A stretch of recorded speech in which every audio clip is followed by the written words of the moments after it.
សួស្តីបងប្អូនទាំងអស់គ្នាស្វាគមន៍មកកាន់ Channel លោកគ្រូឡានសំអឿនហើយថ្ងៃនេះគឺជាថ្ងៃប្រហ័សធ្វើការសម្អាតក៏ដូចជាធ្វើពលកម្មនៅក្នុងសាលាដែលក្នុងនោះមានការអញ្ជើញចូលរួមពីលោកគ្រូនយោបាទពីលោកគ្រូអ្នកគ្រូនៅក្នុងសាលាទាំងមូលហើយរួមទាំងសិស្សានុសិស្សជាមួយគ្នានោះដែរយើងក៏ឃើញថាកូនសិស្សយើងគឺធ្វើការយ៉ាងញាប់ដៃញាប់ជើងមែនតើហើយកន្លែងនេះគឺយើងចង់និយាយថាពង្រាយដីនឹងឲ្យរាបស្មើណាដោយសារតែមុខថ្នាក់យើងរៀងខ្ពស់បន្តិចអញ្ចឹងហើយយើងត្រូវការពង្រាយឲ្យស្មើបន្តិចយើងត្រូវកាប់ឡើងហ្នឹងហើយខាងនេះគឺគាត់ហត់ហើយគាត់អង្គុយលេងហើយបាទ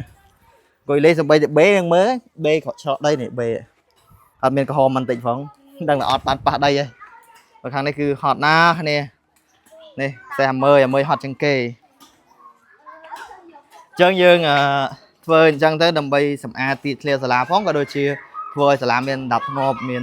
សោភ័ណភាពហើយយើងនឹងត្រៀមចាក់ជាមួយនឹងថ្មពណ៌ខ្មៅហ្នឹងនៅក្នុងសាលាឲ្យល្អឲ្យអីព្រោះដោយសារតែសាលាយើងហ្នឹងគឺពាក់ជាដីក្រហមប្រភេទដីក្រហមអញ្ចឹងណាអញ្ចឹងថាធ្វើទាំងអស់គ្នាទាំងគ្រូទាំងសិស្សគឺញឹកដៃញឹកជើងជាពិសេសលោកគ្រូពាក់អាវសនេះគឺគាត់ពឹងធ្វើណាស្រែកផងធ្វើផងនេះមើលមុខលើខ្មៅប៉ាក់អស់ឥ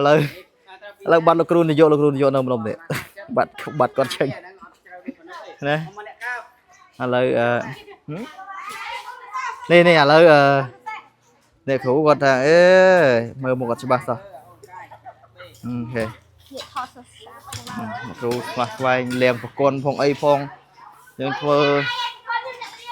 ប្រគុណលៀងទៀតហើយអញ្ចឹងចំណេញហើយម្សិលមិញលៀងហើយថ្ងៃនេះលៀងទៀតអត់2ដងនេះការលៀងប្រគុណអត់2ដងអញ្ចឹងបងប្អូននេះគឺជាសកម្មភាពដែលសិស្សរួមទាំងលោកគ្រូអ្នកគ្រូធ្វើការកាប់ដីណាបាទអញ្ចឹងសំឡេងទាំងហក់តិចបាទដូចថាយើងហត់ដែរអីខ្ញុំទៅតែថតធ្វើការមួយថ្ងៃទៅថតលោកគ្រូស៊ីនទាំងចាស់ជាងគេដែរនៅក្នុងសាលាបាទគ្រូតាចាស់ជាងគេហើយ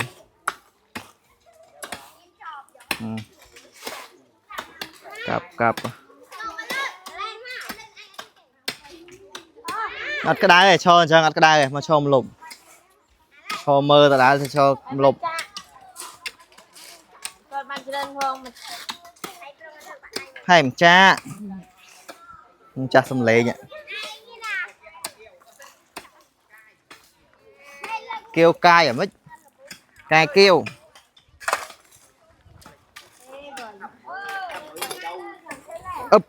លើកមួយធ្ងន់ណាស់បងប្អូនមិនស្រាលប្រហែលទេណាប៉ុន្តែធ្វើម៉េចយើងក្មេងបឋមមានតែប៉ុណ្ណឹងហើយអ្នកគ្រូមួយនេះគឺអ្នកគ្រូ introvert គាត់ឃើញកាមេរ៉ាបានតែរត់ទិញកាមេរ៉ាខ្លាចកាមេរ៉ាទៅចង់ទិញកាមេរ៉ានេះប្រឹងធ្វើបងប្អូនខ្ញុំខ្លាចទៅថាខ្យល់កទៅនេះហើយមៀតក៏រាំងសម្បើមតិចដែរ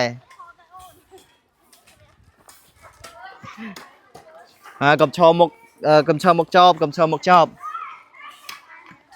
ញ្ចឹងសកម្មភាពនៅក្នុងវីដេអូនេះអត់មានអីលើសពីពលកម្មទេបាទអត់មានលើសអីពី